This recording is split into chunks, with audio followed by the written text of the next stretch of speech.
late in the evening. I'm wondering who to chico with. I check on my cell phone.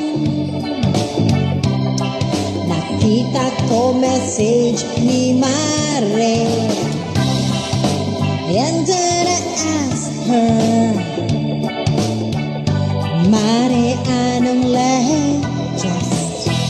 Ang sabi niya, ito na nga, Mare, para. Ay, mga gagawang chika, tara na, mga Mari, mga pari, ula.